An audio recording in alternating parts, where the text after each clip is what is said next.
ഒരാൾക്ക് നന്നായി വിശക്കുന്നുണ്ട്. അദ്ദേഹം ഈ വിശപ്പ് സഹിക്കാൻ പറ്റാതെ വിശപ്പ് മാറ്റണമെന്നല്ലോ എന്ന് ചിന്തിച്ചുകൊണ്ട് ഷോപ്പിൽ പോയി ഭക്ഷണവുമായി വരാൻ.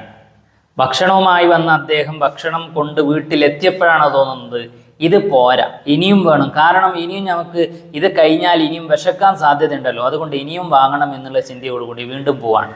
അദ്ദേഹം വീണ്ടും കൊണ്ടുവരുന്നു, കൊണ്ടുവന്ന ഭക്ഷണമൊന്നും കഴിക്കുന്നില്ലതാണ്. നാളെ അദ്ദേഹത്തിന് വേറൊരു സ്ഥലത്ത് പോകാനുണ്ട്. അവിടേക്ക് ഇദ്ദേഹം ഇപ്പം കൊണ്ടുവന്ന ഒരു ഭക്ഷണവും അലൗഡ് ഇല്ലതാണ്. എന്നാലോ അദ്ദേഹം മുഴുവനും കാട്ടിക്കൂട്ടിയത് അല്ലെങ്കിൽ ഒരുമിച്ച് കൂട്ടിയത് മുഴുവനും ഇവിടെ മാത്രം അലൗഡുള്ള ഭക്ഷണമാണ്. എന്നാൽ അദ്ദേഹത്തിൻ്റെ ആ ദിവസം വെറുതെ പാഴായിപ്പോയി, ആ പണം വെറുതെ ചിലവായിപ്പോയി എന്നല്ലാതെ വേറെ എന്തെങ്കിലും ഒരു ഉപകാരമുണ്ടോ?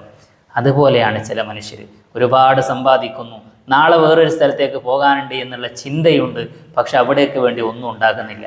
അതുകൊണ്ട് ഭാരത്തിലേക്ക് വേണ്ടി എന്തെങ്കിലും ഒന്ന് ഉണ്ടാക്കുക.